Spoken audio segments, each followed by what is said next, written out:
Okay, do I sound normal? Yeah, you sound normal. Well, I mean... Do I sound normal? I mean...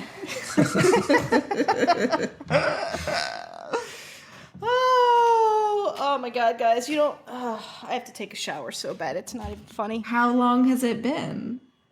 Just a day, but you know, like I took a hooker shower this morning. Oh, so we call those a horse bath, where you use like a facial, like a tea tree wipe on your armpits, and I'm like, well, ready to go to the gym. Sorry, everyone. Feeling frosty, everybody. Let's go. Yeah. So horse bath. Wait, Yeah, why? so Why didn't you just take a shower? Okay, so I woke up super late this morning, like 10 a.m. And it's like I hadn't, the dog hadn't gone out for a good 12 hours. So I was like, I'm just going to take the dog out and start my day. I can't be bothered to come all the way back up to the third floor to take a shower. That's how my brain works. Third floor? Yeah. Huh? I live in a 3-story townhome. For fuck's sake. Humble brag. Yeah. Okay, but are all of your bathrooms on the third floor? No, but I mean that's my master bath. So I'm not gonna take a shower in the first floor bathroom like a fucking peasant. Jeez, come on. I don't even think I have soap. I don't even turn on hot water for my guests.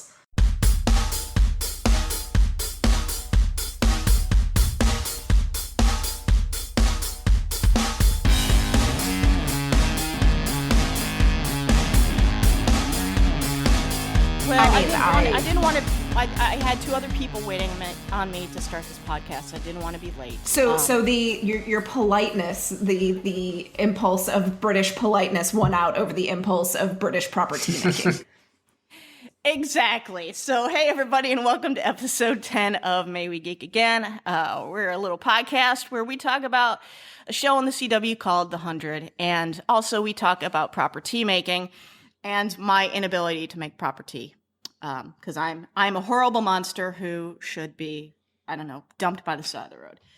Over the side of a ship in Boston. You don't know. Oh, look at you. Yeah, look at that American history. Fuck you, British people. Just kidding. Danny, don't stop listening. I'm Jen. I'm joined by my co-host, Joe and Shahin. Hey, guys. Hello. Hey, guys. And everybody... I want everybody to wish Jo a happy birthday. It's her birthday tomorrow, right? Tomorrow. Though I guess I don't know when this post-pod is coming out. So, September 26th. So keep that on your calendars, everybody. Happy birthday yes. to Linda Hamilton. Just like to give one out there. She's, the best one who shares a birthday with me, so. So I share a birthday with Charles Darwin and Abraham Lincoln, so suck it. I mean, okay, but who do you want on your side in a fight? Like, I'm gonna choose Sarah Connor. All day, fucking every cyborg day. Abraham Lincoln, bitch.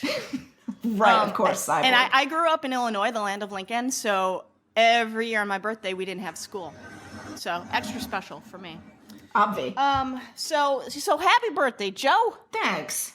Hi. So we are talking about episodes 5 through 8 of season 3 of The 100. And let me be frank with everybody who's listening. This is a difficult block of episodes. Obviously, we know the controversy that spiraled out of episode 7 with Lex's death and the manner of it. I don't feel qualified to speak on this entirely because I am not a lesbian. I'm not a LGBT person. Guess what? I'm an ignorant human being on issues like this. So I want to turn it over to you, Joe, as our resident, I don't know what you want to call yourself, the resident gay. Yeah, no, the resident gay, that works. The RG. The RG, not to be confused with the OG, but yeah, I mean, yeah. We have to address... We want to address the controversy, but we don't want to dwell on it. So we're going to knock this out at the beginning of the podcast, and then we're going to get into the stuff that we usually talk about. So, Joe, take it away. All right. So this, I kind of wanted to speak to everyone as an audience member who really loves the show. Loved the show before. Little shaky on it after this episode, but I wanted to address this sort of issue right out. So as the resident gay on this podcast, I felt it was up to me to give a bit of perspective on the whole 307 controversy. And what follows is my personal experience and opinion with the storytelling choices that the writers made, and not anything about the behind the scenes actions of people involved in the show.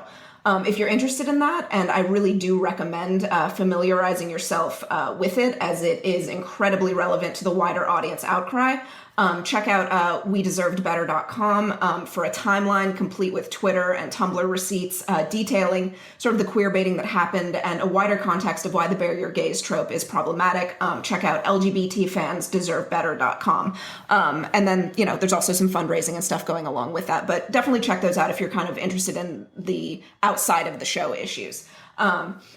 Now that I got all of that out of the way, I'd like to talk about the actual death of Lexa. And let me right off the bat say that I thought Eliza Taylor and Alicia Debnam Carey did a phenomenal, and I'm just going to call her ADC from now on, did a fucking, I can't with that name, did a phenomenal job in 307. And that the episode as a whole was probably one of the best of the show.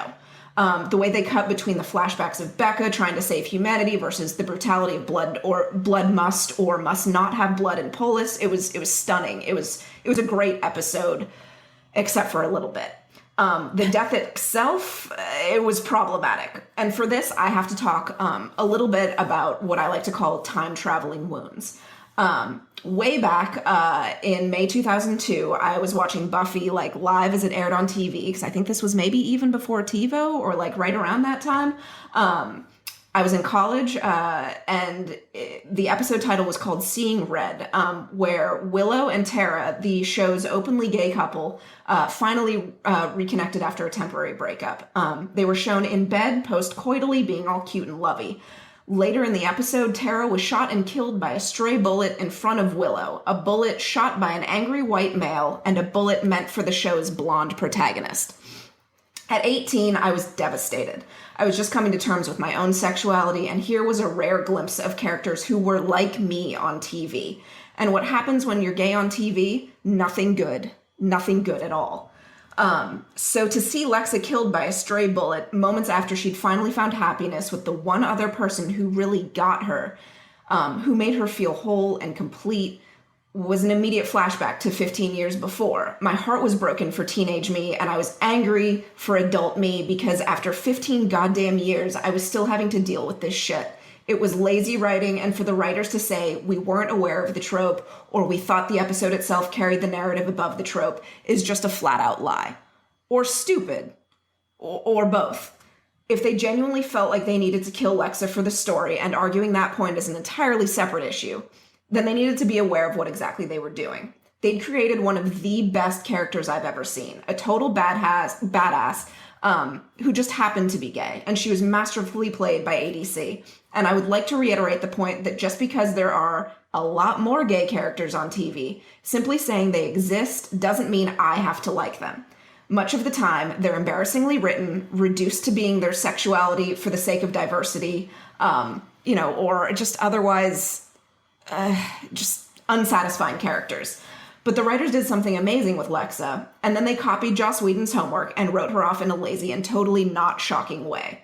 That's right, it wasn't shocking. Some would argue that her death was telegraphed, and others would argue that the production team queer-baited an audience into thinking she would survive. But we as lady gays have come to expect our deaths in the media.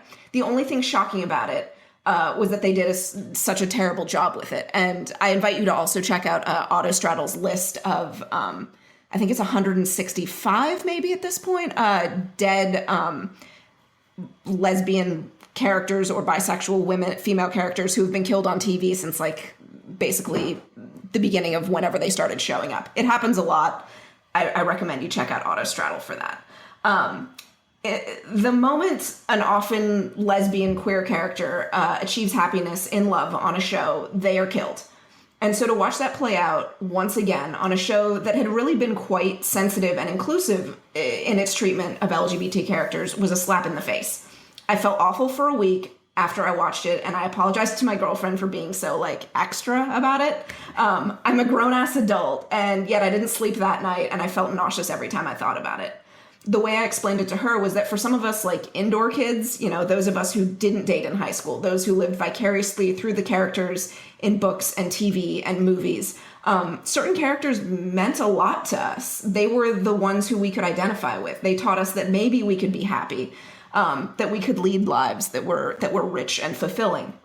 What happened here was just reinforcing the trope that gay characters don't get the same storylines as their hetero leading counterparts. In fact, if you're going to have sex, watch out because you will probably die in the next scene, quite possibly killed by your disapproving father figure.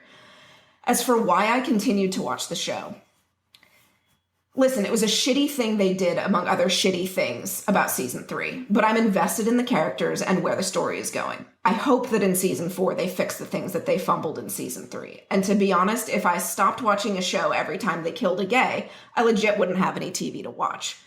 But that's a separate shitty issue. Though on a meta note, I am appreciating the sudden appearance of literal bulletproof vest-wearing lesbians in a handful of other shows.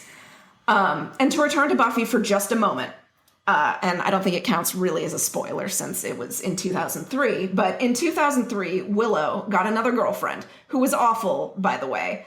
But that's, again, getting back to the just because you're a gay character doesn't make you a good character. And they actually showed them having sex, or as much sex as they could show, on network television for the first time.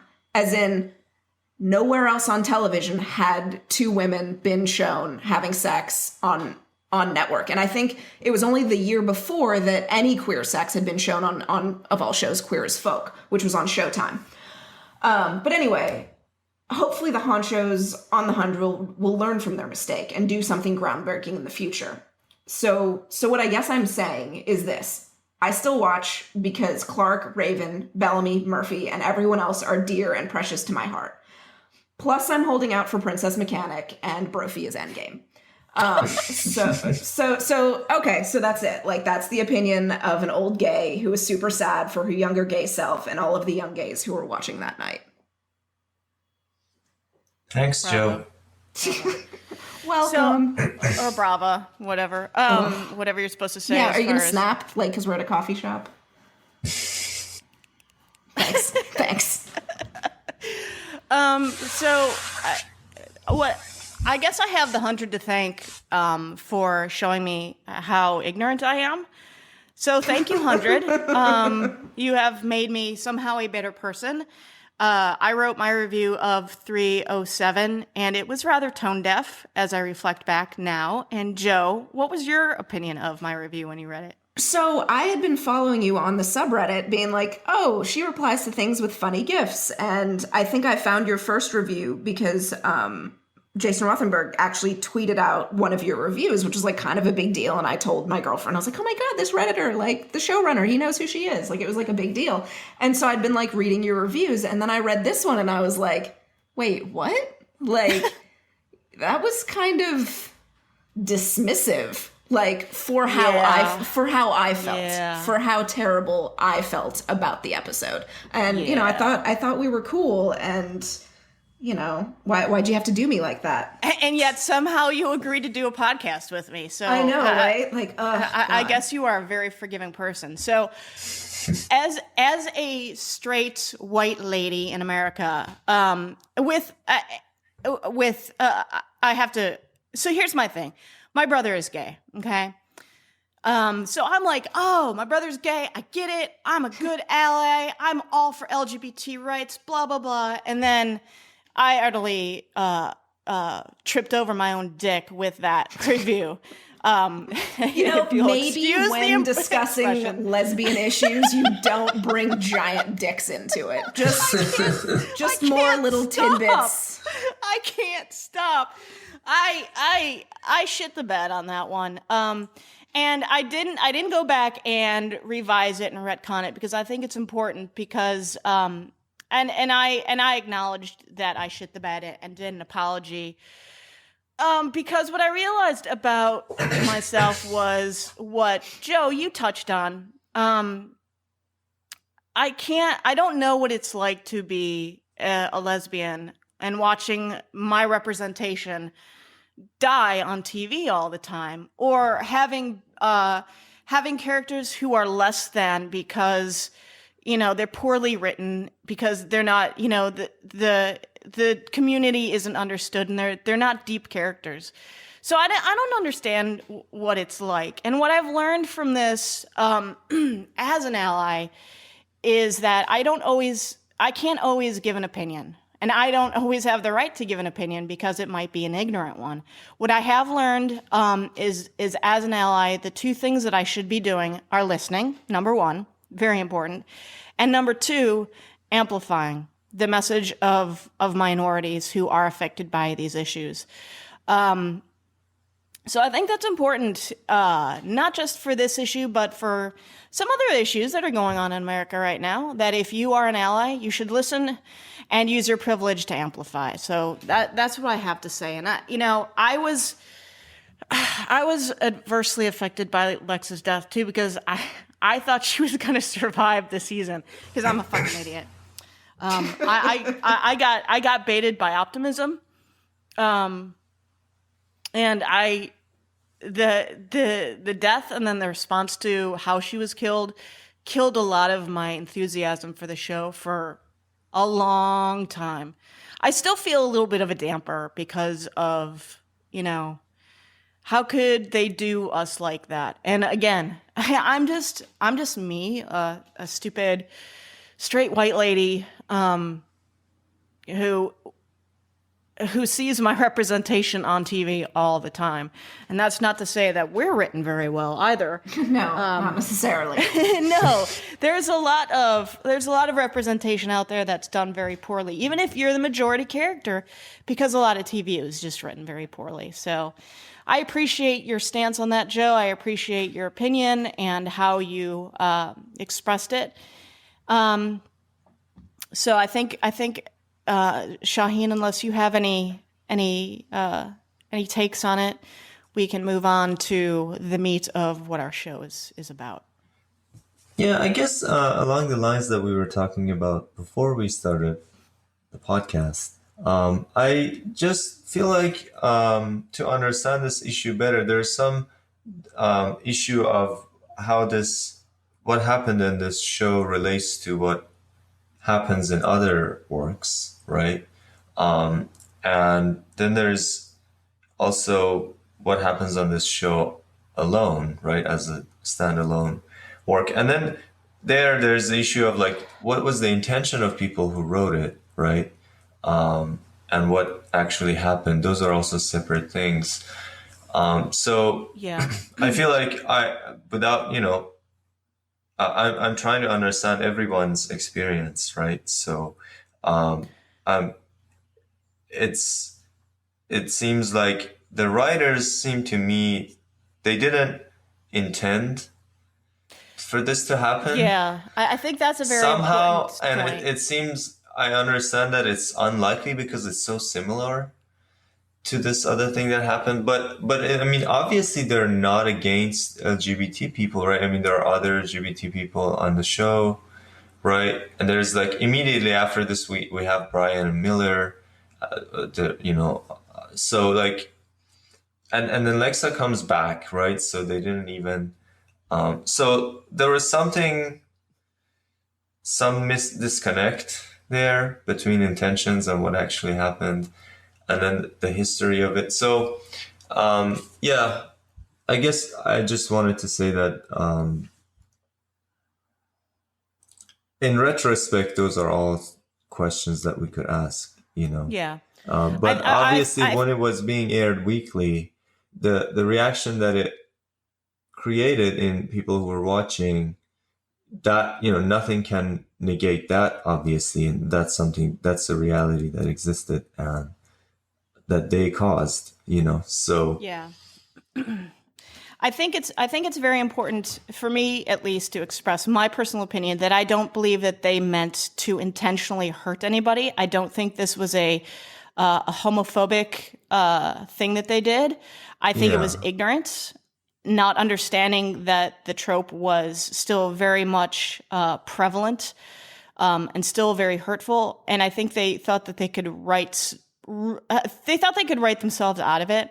And let me be honest. It was a beautifully written episode. It was an amazing episode. It was an amazing episode. So Yeah. I don't believe that there's any ill will. I would like to stress that everybody remember that, Clark is still the bisexual lead of a show, and I don't think we have many bisexual leads of any shows or bisexuals in media at all.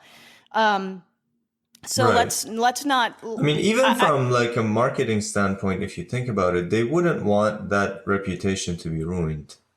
No, but they did ruin the reputation. They did harm to themselves, unfortunately, and they didn't, but I think in the grand scheme of things, it's a net positive. If you step back as a fan of the show and say, in general, they elevated the visibility of this whole issue far more than they probably ever wanted or intended to. But it's now, I think Hollywood and media is changing where more women are being included, more minorities are being included. You can see a slight change on TV. You see shows like Atlanta happening. You see shows with female leads. And then, the Emmys just last week. Yeah.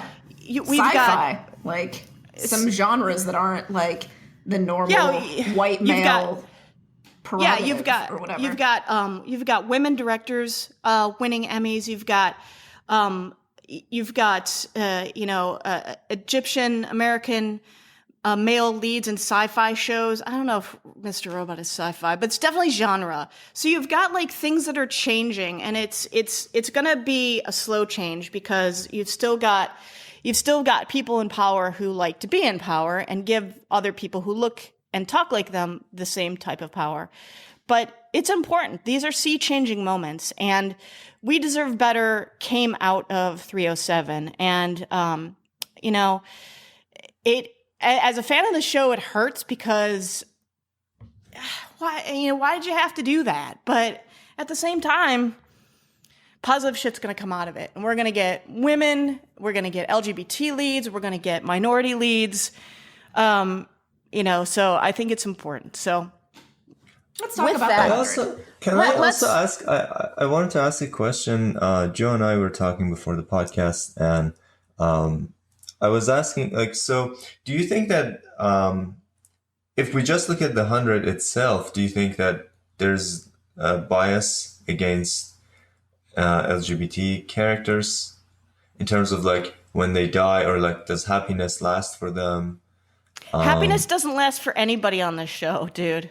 So that's what I'm asking. Do you think it's equally, do you think misery is equally distributed?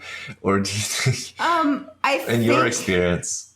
I think given that certain one of the main ones that people point back to is the fact that Jasper survived a spear to the heart. And Lexa didn't survive, a bullet, shot in the gut. A shot in the gut, and there are a few other moments. So whether or not anybody gets a happy ending, I think we're going to have to see what kind of the end game of the show is. And I think that they're going to have to be really careful about how they write the end game for, the end of the show and how these characters end up, because it's going to be really, it's going to be really fucking problematic optically if Clark ends up with a straight white male. That's going to be a real problem. And we're talking about the larger context of the show and what it means socially and to the fans and stuff.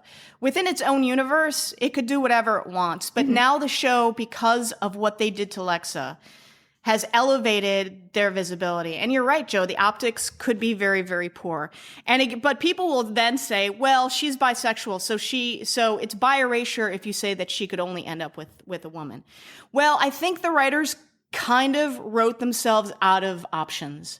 And this is just me personally saying what I think would be, a bad choice for them, because they are now in the political sphere. And I mean political in a very general term. They're in the sphere now of social issues because of what they did. So I would hope, this is my hope, that they feel that they have a responsibility to not do what other shows consistently do, and that's pair off the bisexual with the straight white male, because that's basically how a lot of these storylines go. Well, and I know it invalidates her previous relationships with women. That said, but isn't that by erasure then? If you're Here's saying, the thing. oh, well, she can only end up with a woman, otherwise she's not really.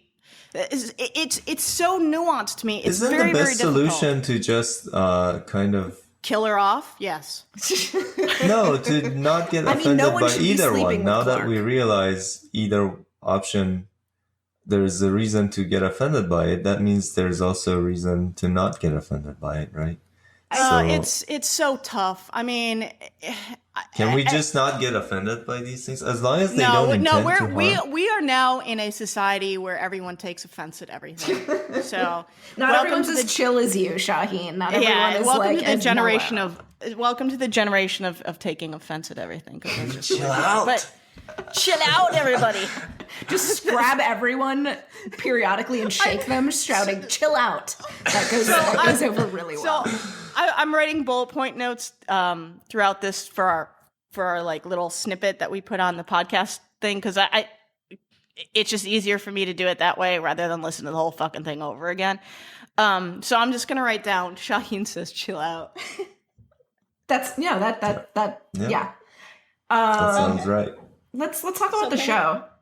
Yeah, let's talk about the show. So let me give you guys some episode details. And thanks for sticking with us, guys. You know, this is an important conversation to have, even though it's a conversation that's been had over and over and over again about the show. I think and I'm happy to talk about more of this on Reddit, or if you want to engage with us on Twitter. Like, this is something that, like, I'm happy to have, like, respectful, not flame war discussions about. Like, it's important, I think, that we, be adults at this point. Yes. And again, remember, if you are not a minority member that this affects, listen and amplify. Use your privilege to... Unless you hate gays, in which case, that's fuck off. That's fuck right off. Fuck right off. So... Oh, this is going great, guys. Half our audience leaves. Turns out everyone was a bigot. Except for the people who are really into Brophy and Broan. I mean, so okay. So in regards to that, I have a question. I don't know if this is a good poll question because it's so limited in scope, but here's the scenario, guys. Okay, paint me a word picture. So we write Broan fan fiction, okay? And first you? chapter. I don't know. We write Broan fan fiction. We lock Danni, CapitalChick, and Bubbles into a room together and give them the first chapter and say, second chapter has all the smut in it. The person who emerges from this room victorious gets the second chapter. Who would you put your money on? I feel like Danny's too sweet in English for, like, really good dirty stuff. But I don't know. She might surprise me. You don't think she could scrap for a chapter of Broan smut? I think she totally could. Is she that thirsty, though? I think that all three of them would be thirsty for some good Broan smut. I'd write some good stuff, guys. I guess I'm committed to writing it. Tweet us your dirty, weird pairing fan fiction, please. Or not. God. I've just opened the floodgates to hell. Just not Abby and Bellamy. There's something really weird. I totally actually read it, and... Are you serious? I think... So here's the thing. There is a very, very different way that certain actions and certain vocabulary words are used in different orientations of fan fiction, I guess. I mean, it's out there, people. If you were hunting for, and apparently it turns, never mind. I'm not even going to give any spoilers. Never mind. Let's move on. All right, let's move on. So let me give you guys the episode deets for 5 through. Oh, wait. What was your question, Shahin? Oh, you wanted to ask about Abby and Bellamy smut? No, Please I do. wanted to ask if we get into the other stuff, that means we're not coming back to Lex's death. Because No, I had we'll a talk take. about No, we can talk about Lex's death. We just won't talk about the larger societal context and the issue, Okay. the LGBT issue. Yeah. Okay. So I mean, it's let me kind of get- related, but we can talk about it later. All right. Okay, so let me get into the episode deets. Episode 5 is Keldama, written by Charlie Craig. Episode 6, Bitter Harvest, written by Kira Schneider. We've got episode 7 is 13, written by Javi. I'm not going to try to say his full name because I can't say the last part. And then episode 8 is Terms and Conditions, written by Charlie Craig. So we've got 2 Charlie Craig episodes here. Both I thought were really, really good. So let's start talking about some major themes touched on in these episodes. So, let's talk about Joe. What do you want to talk about? Because we haven't been speaking a lot so far on this podcast. So let's go. Yeah, I know. Like, way to put me on the spot. Like, I thought you would go to Shahin first. Oh, let's go to Shahin first. Okay, Shahin. Pick a key theme that you would like to talk about. I want to talk about the City of Light. Of course you do. Shocking. I'm absolutely You shocked. have the largest City of Light boner ever. Why is it always big dicks with you? Damn. I didn't say it was a big dick. I just said boner. Good lord. You said the biggest City of Light boner. Why is it always big dicks with you? You tell me. I don't know. This is the weirdest podcast. Tell us so about far. your boner, Shahin. Tell us about the City of Light, Shahin. So- Boner optional. Yeah, I see, Jen, you have the struggle against pain and suffering under your theme. So this is related. And how Ali says that if we get Raven, everyone else will follow. And so the question that I wanted to ask is the City of Light, is what Ali is offering up to this point a good thing or a bad thing? I mean, I assume up to this point, there is no coercion and there is no mind control or anything, right? So what the chip does is it disables your pain receptors. And I don't think that it's supposed to like make you numb. So it probably just disables the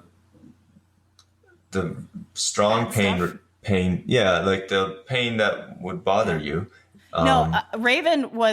Raven was noticeably happy in episode, was it 6? I can't remember. To be honest, guys, I only watched 5 and 6. I could not watch 7 and 8 again. Full disclosure. What? Okay. But Full disclosure, did not do homework. Also, full disclosure, I've watched all of these episodes in real time and did multiple rewatches the weekend after they aired to write my reviews. And it happened in this year, so my faulty memory is still holding up. I know what happens in the episodes, so I just could not bring myself to watch 7 and 8. Sorry, guys. So, yeah. So anyway, it takes away your pain, both physical and mental, and it gives you the opportunity to live in this simulated world after you die. So when you die, your consciousness is preserved in this, and you can continue. And it takes away memories of anything that, if you were to remember, would bother you, would cause pain for you. That includes, people that Died. you knew and people who died, people who you loved. And it connects people's minds, so they share one. In a way, they all share one consciousness, although they still have their individuality. I would disagree with that, Shahin. I don't think it could. I never saw an indication that they shared consciousnesses with one another. I got the feeling that Up till now, or like at all? at all. I got the feeling that like they started to appear as though they shared a consciousness or a purpose once Allie took over their free will. But that was just Allie directing them. I don't think they were sharing what I mean by that is that consciousness. anything that is on one of their minds is everyone else has access to, right? It's not that they're all to me, that's thinking the never same way. obvious. Well, for No, example, but- when Raven came out of it, she she had learned all kinds of stuff that she didn't know before. So the indication seemed to be like from Allie. It was never apparent that it was from any other individuals in the City of Light. Well, She learned Allie everything from herself, I mean, Allie isn't really separate from it. Allie herself gathers the information on everyone's mind, right? So they're all sort of connected to this hive mind, to this pool of all the information that they all have. And yeah. So do you think that if you're connected to the City of Light, you can read other people's minds? Or is it just like a interbrain walkie-talkie that you can talk to other people, but they can't necessarily read you unless you like transmit something to them? Yeah, I'm not sure. I'm not sure how that works, because there's a point at which Clark says what one sees they all see, and what one hears they all hear. But I take it it's not as though, like I said, it's not as though it's echoing throughout everybody's mind at the same time. But I think they have some sort of access to it. I think this is a simplistic way, but this is how I understand it. The information that an individual sees or hears is taken in, relayed to Allie, and Allie can relay it to any individual or individuals that she wants. So she's a dispatch. I think that each individual is just their own little subroutine, and Allie has access to them all kind of simultaneously. But like Abby over there under the influence of the City Light, and Raven over there under the influence of the City Light, they don't necessarily share any sort of thoughts or feelings or anything like that. That was never ever expressed in any sort of way that would make me think that there is an interconnection between them. Otherwise, they would never have to communicate with one another verbally in the City of Light. They would just look at each other and do mind shit. But that's not good TV. If everyone's just staring at each other, it would just wait. What is the show about staring? It would just be basically like the movie Carol, except set in Vancouver. Okay, did anyone see Carol? I'm sorry, I don't watch gay shit. So are you We saying found that? the bigot. Go ahead, Shahin. So Jen, what's your theory about how Raven learned programming? Well, Allie gave it to her. Allie gave it to her Why would Allie teach her how to hack into the City of Light? Because Allie was looking for version 2 of her program. So she was giving her all the information that she needed to try to find version 2 of her program. Now remember, need to teach her Raven how to is a mechanic. code. Raven is a mechanic. Well, again, that's a liberty that I think that the show takes. But Raven is a mechanic. It's never expressed anywhere in the show, other than in season 3, that she knows how to do any shit with computers, other than maybe fix them. So I think Allie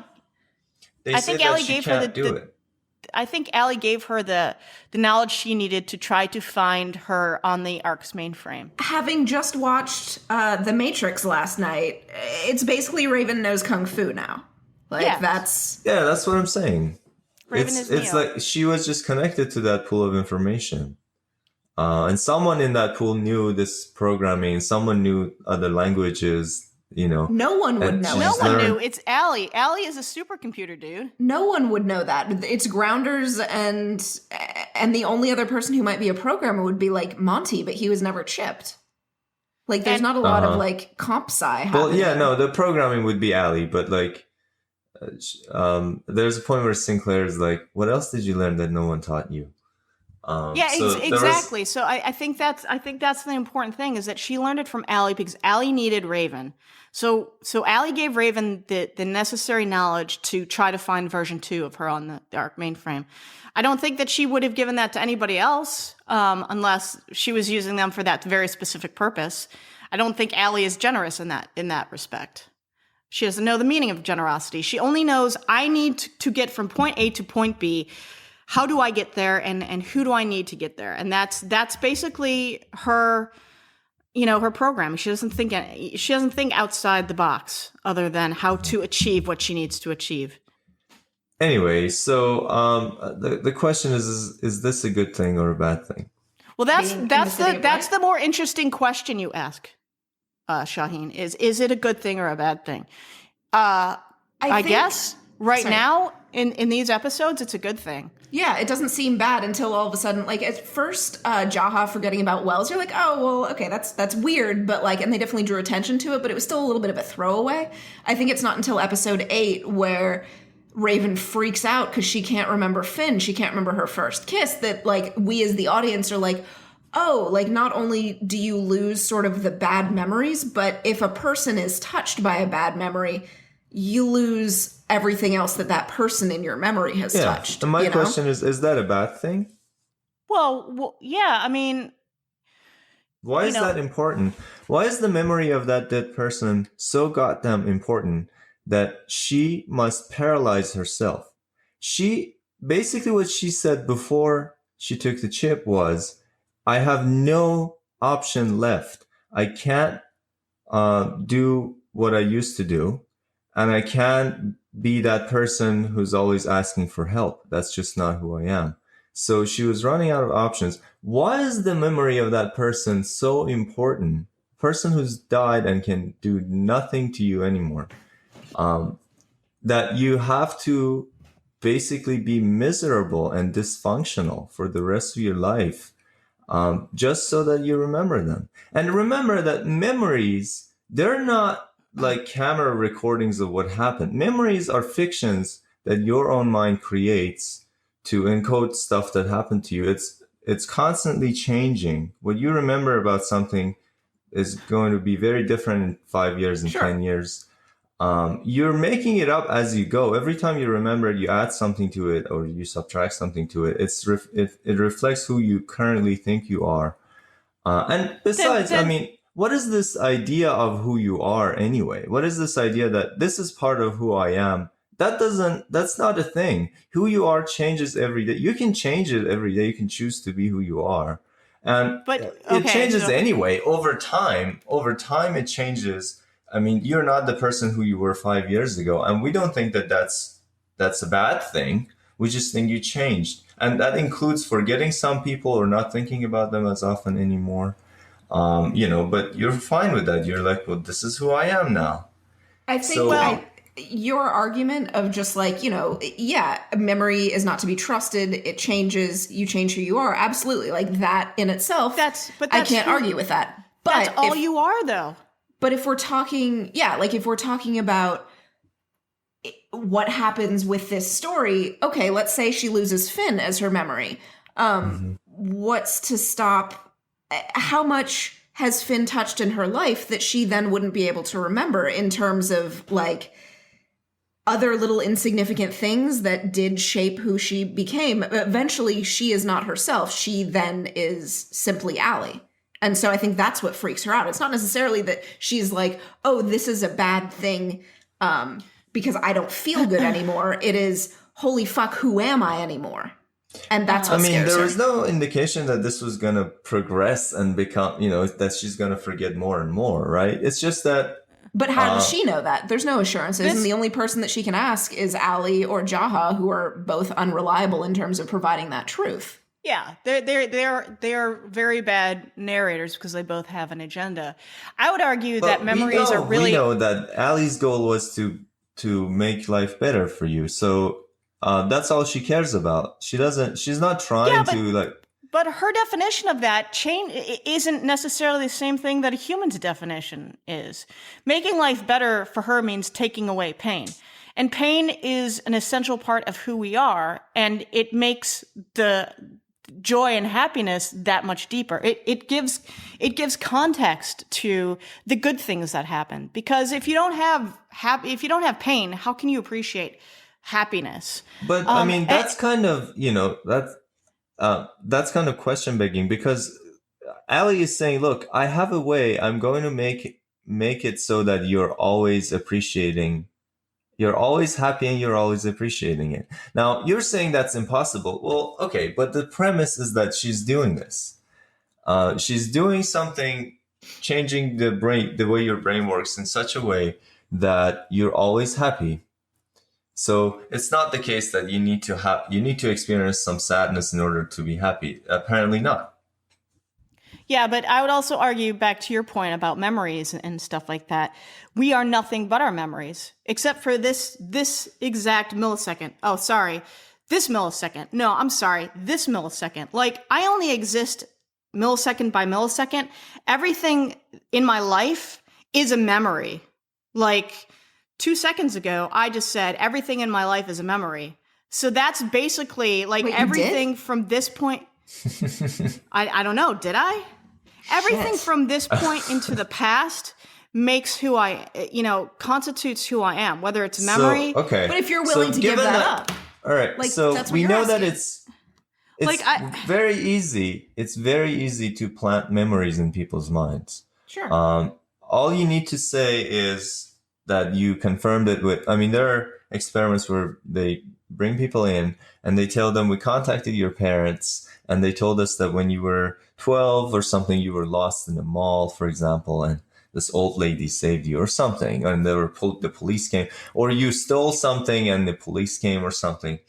And a very large number of people, much larger than would have actually been true, eventually remember those things, quote unquote, remember them. So that's just to say that your memory is a story that you keep telling yourself until you believe it. So if you're saying that's who I am, but that's always changing. So you're always changing. Wait, so Shahin, you're saying that the lie of our memories is in no way different than the lie that a lie is giving you? Like, is that right? I mean, yeah. And so what's the problem with this lie versus another lie? Yeah. I think that becomes free will. Like, that's what Clark chose for her people, was free will. Well, at this point, there is no one's free will is taken away. Yet. Yeah, that's why when you ask the question, is this a good thing or a bad thing? Right now it's in the fine. story, it's a good thing.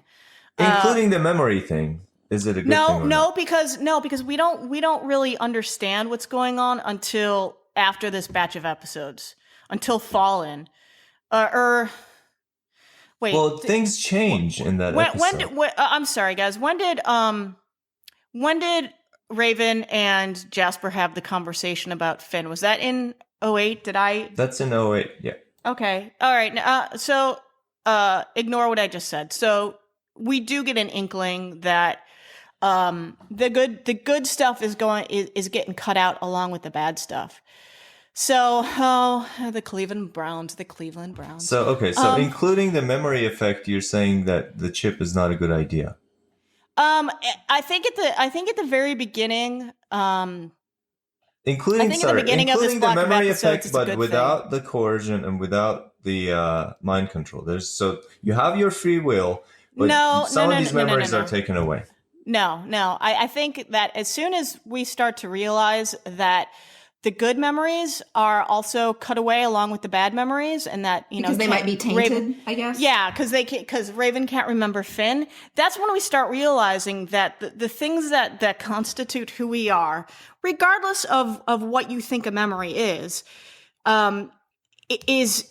being stripped away from these people. So, but if you a haven't memory explained to me what you mean by by that phrase, who we are. So I guess my question is, think about somebody you were close to in your life who has passed. I mean, maybe, grandparents, whatever, parents.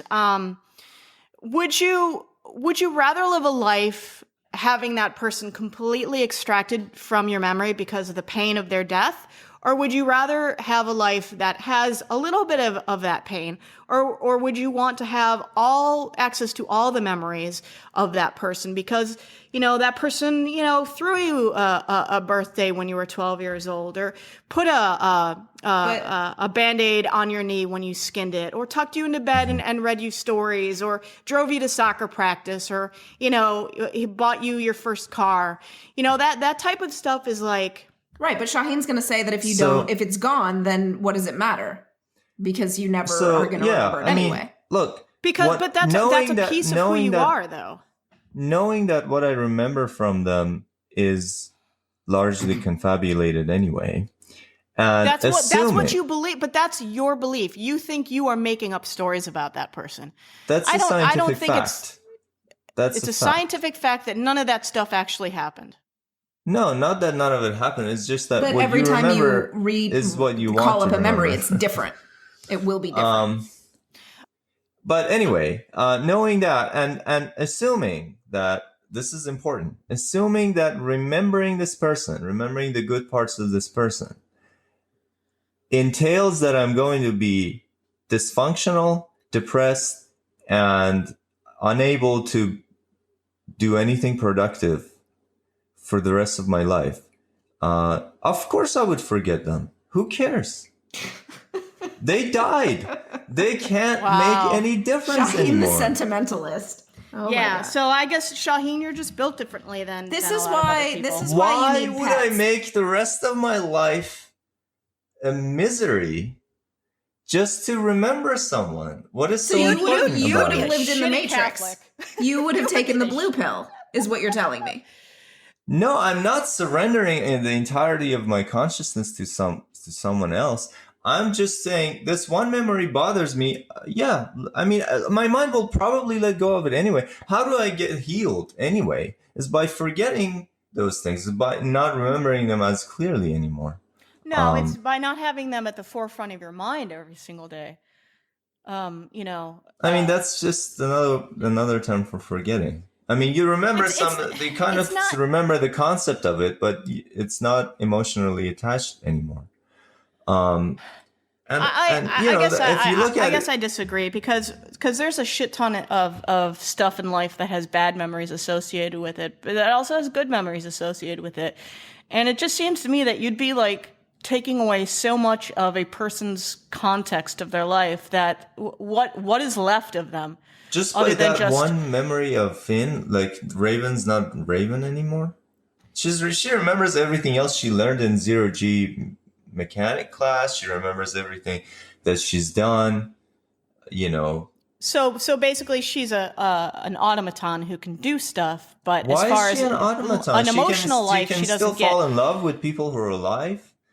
And as soon as they do something bad to her, she'll forget them. She remembers memories of people who aren't associated with pain and suffering and paralysis for her. So the thing that was never explored is every person, like Jaha and Raven were used to specifically show that Jaha forgot Wells and Raven forgot Finn, but it didn't show the totality of that sort of thing. So I would imagine that Raven would also forget Clark because Clark killed Finn. She'd also forget Wick because Wick was a painful memory. There's so much, like, they were given very specific things, but I think if you stood back and you took like a tally of her entire life and everything bad that had happened to her, you'd cut away so much of who she was. And of course the show can't do this, but you'd cut away so much of who she was that being Raven is a meaningless thing anymore. She's just like a brainstem at that point with a presence in the City of Light, but she doesn't have any sort of context to her life anymore because so much of it would just be, painful. Erase, painful, erase. I mean, it's just, to me, that's a meaningless existence. And Shahin, you would get rid of all this pain in an instant. You would make a horrible Catholic. Let me tell you that. You do not suffer like a. You'd show up and be like, "So where's the crackers and juice?" Yeah. I mean, I grew up in a Catholic family. My mom thought that all of life was pain and suffering, and we should offer it up to God. And that's why now, at this point in my life, I'm saying, fuck all that shit. That makes no fucking sense. But that is a very interesting discussion. But I think we need to move on because, we could sit here all day and discuss that. Joe never. What do you think, Joe? Oh, about. I mean, okay. It's hard, Joe. No, it's a totally hard question because on the one hand, if you're like, okay, if only the painful memories go away, like if only the pain, physical, mental, whatever, go away.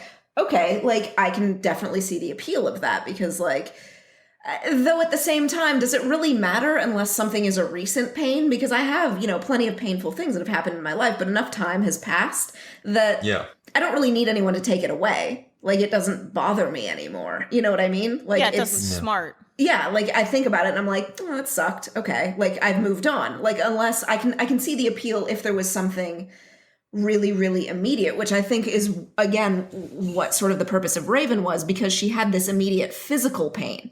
That was her big thing, because she didn't need Finn to be taken away from her mind. Like, she had coped enough, she had moved on enough to where it was painful, but she had dealt with it in a way that humans do. That wasn't so clear to me. My impression was that part of the whole point was that she's still under psychological stress also because of everything that happened to her. Sure, but I don't think it was... You know how the 100 likes to move past psychological pain. Nobody gets to grieve. Get your shit together and move it along. No, unless you're Jasper. That's what I'm saying. I mean, basically, the argument would come down to... Jen's argument would come down to we should never treat mental illness. No, that's not what I'm saying. How am I saying... Mental illness is completely different from pain. That is completely different from emotional or psychological pain. Well, again, you're using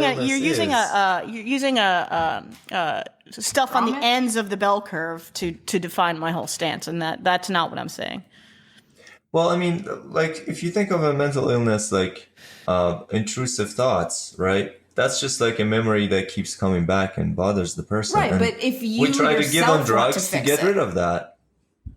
Like, if it's giving me problems to be schizophrenic, I don't think it's against my true self to, like, seek help for that. But there are some people who enjoy the mood swings for whatever reason, because not having them doesn't make them feel like they are existing in this world. Everything is dull and muted. So I think in that case, it's a personal choice. But Allie didn't offer that as a choice. If it had just been like, hey, Raven, that pain in your leg, I can deal with that. But everything else, like, you will still have the same, like, mental, history that you already had. Like, that would be very different. I think that was kind of the issue. Like, I know that you want to see the City of Light as this kind of, like, great thing. And I think that it could have been.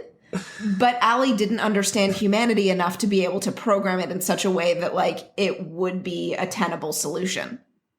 Yeah, and that's the issue. Allie doesn't understand humanity enough, and Jaha is the best used car salesman in the world, who does not disclose, and maybe because he doesn't necessarily realize it, he doesn't disclose the negative things of the City of Light. And that's the problem with Jaha. And I think maybe in the next batch of episodes, we kind of discuss Jaha's agency and his understanding of the City of Light. And because I'm never clear. Quick question. How autonomous is he from Allie? And how much is he like just saying what she wants him to? I don't know. I can't tell. What's your question, Joe? Related to that issue, we saw Jaha and Allie clearly disagree with each other when they were talking to Pike. When Jaha was talking to Pike, Allie clearly disagreed with how Jaha was handling that conversation. There's clearly, they're not the same mind. Things that I wish that we had seen when our delinquents took the chip, most notably Raven, like, we didn't see her in the City of Light. Like, I kind of would have liked to have seen other people enter the City of Light. We never did see her. Like, she never saw it. We did end up seeing Jasper in it at the very end. And we saw Maury. She's not a delinquent, but I think she's an important This gets back to our, like, very first episode where we were like, well, I wanted more City of Light. Like, I wanted an entire season of City of Light. Like, I wanted Grounder shit, and if we had to have this Arcadia shit at the same time, fine. City of Light actually rolls into next season. Look, I'm not an expert, guys, but I think shutting down the city of Vancouver to shoot is probably a little expensive. I mean, green screen. Come on now, like nobody wants that shit. Nobody wants episodes 1 through 3 of Star Wars. Nobody wants to see that. All right, so guys, moving on. Let's move on. Joe, do you have any? No. I mean, I think we can move on to, like, themes another, that you like... wanted. Wait, what was that? No, we can move on to like non-themey things if we need to. All right, so let's talk about favorite world building moments then. I think, let's see. I think we have some I think we have a shared one, Joe, is that we really love the Becca Promhead and the 13th Station shit. That shit was happened so in fucking 307. cool. It was so fucking cool. I was like, I didn't expect what we saw of the 13th Station. And the cool part was like, Becca's kind of shitty. Like, on the one hand, like, you feel horrible for her character because, like, fuck, like, she is actually kind of sort of maybe really actually responsible for the end of the world. Like, she and her cohorts actually like, are, because she is the honcho. She's the head honcho of Polaris. Yeah. Which is a corporation. Like, but so on the one hand, like, you have that, like, you know, she feels awful for this. And on the other hand, it's like, she has this hubris, this genius sort of like self-assuredness that like she can fix this problem, whether or not make it worse or better. Like, she's like, I'm not giving up. And on the one hand, that's sort of noble. Like, she wants to fix her problem. But on the other, like, you know, you have the captain of Polaris being like, you need to fucking stop. Like, do you see what happened? You know, because they don't know exactly, you know, the finer details of what she's trying to do, and you don't really trust a crazy person saying, I promise this will work. She's just a misunderstood genius. Yeah, I really like that we saw Becca. I find her character sort of fascinating, of like, she's a genius, she feels terrible about what happened, she feels compulsion to fix it because she is, you know, she's one of those, you know, she's like up there with like any of your tortured geniuses in history who do great and terrible things. Yeah, I agree with that. And what I really liked about it was, you know, we had heard about the 13th Station, and they kind of like, yeah, they kind of skirted around the issue because nobody on the arc, like Finn or for Abby or even Jaha, nobody really knew what happened with the 13th Station. They just knew it was kind of like something this forgotten, funky. Yeah, something funky and kind of a forgotten part of Unity Day. So I really liked how they finally explained what the 13th Station was, and it obviously is Polaris. It was Becca's company's space station or satellite up in space.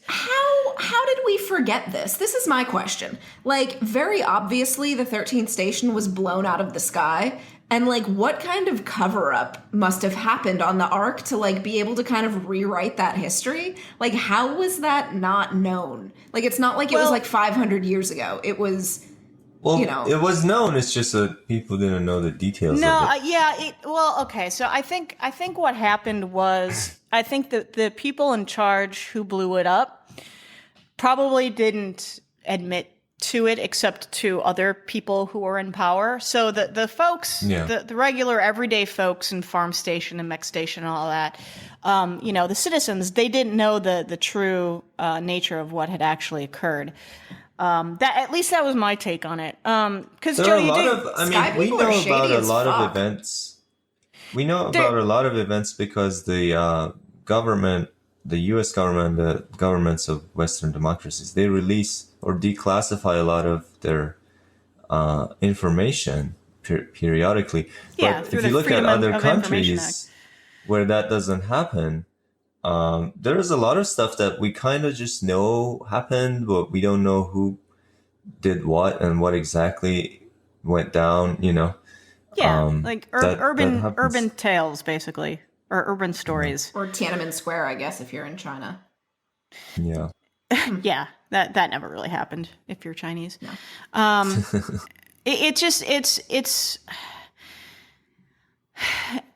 guess it's one of those things where I really enjoyed learning about the 13th Station, but kind of like to our point where there seems to be a lot of stuff that is glossed over that they just don't remember. Like it's weird. I'll call back to like season 1. Like, why wouldn't Octavia know that statue was Abraham Lincoln? I mean, right? is it maybe not relevant? Like, why would you take U.S. history? I mean, why wouldn't you? But why would you? You know, well, like, you know, we've got 12 different stations. Most of them are I think all of them were country stations when they came together. Yeah. So again, we're I'm glad the not American looking accent won out, you know, for exactly. USA. So, I mean, if you think about it, it's like, why would we have U.S.-centric history? But again, Abraham Lincoln is not like a footnote in American history. He's one of the most important figures in American history.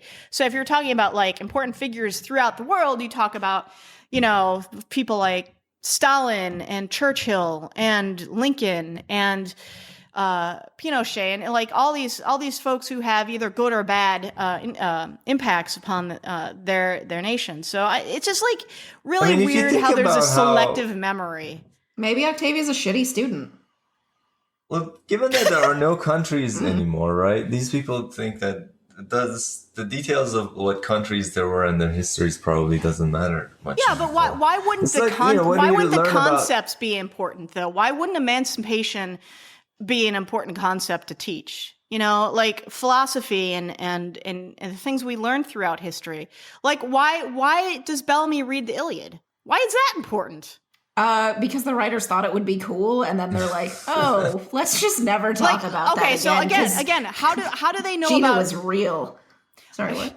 I mean, like, this is a fairly obvious one, I think, but how do they know about Oppenheimer and his quote? I mean, obviously, nuclear history is a big thing, you know. But here's the thing. Okay, so let's say they had landed in. Let's say that they landed in London. Like, would they have known Big Ben? And would it have been weird that they did not know Big Ben? Like, or the Eiffel Tower? Like, I guess. I'm just all the French presidents or all the, you know, do they know all the Venezuelan presidents? You know, and they probably don't. I think we think it's weird because we are American, and that is a super obvious. It's fucking Lincoln. But I know what Big Ben is. I know what the Eiffel Tower is. I like know what these major landmarks are, and I know major points of history, even if it's non-US history. So I'm just like, it's weird. Couldn't somebody teach a world history course and just like gloss over some of these things for the kids on the art? Like, do you know all the important people in the history of France? I said big parts of history. Like, well, I know who Napoleon is. I know who, you know, I know about the French Revolution and stuff like that. I don't know all the little minute details. To me, Abraham Lincoln is not a minute detail in world history. Mm-hmm. He signed the Emancipation Proclamation, which put an end to slavery in the United States. And I think that's a huge thing in at least Western history. Right, but okay, so here's a little bit example of why maybe Octavia wouldn't, or maybe Lincoln, or just general Earth history wouldn't be as important. So if I say the word Hitler, and we all know who I'm talking about. We all know atrocities, we all know whatever. So we all know that. But if you go to Southeast Asia, for example, they're not really taught that sort of aspect of history. So you wind up with t-shirts with Hitler printed on it, and it's cool to wear because it's this like Western graphic. It's this Western icon, but there's a complete disconnect of like, actually you shouldn't be doing that because he was kind of the worst. You mean like little white college kids wearing Che Guevara t-shirts? Very, very similar to that. Yeah.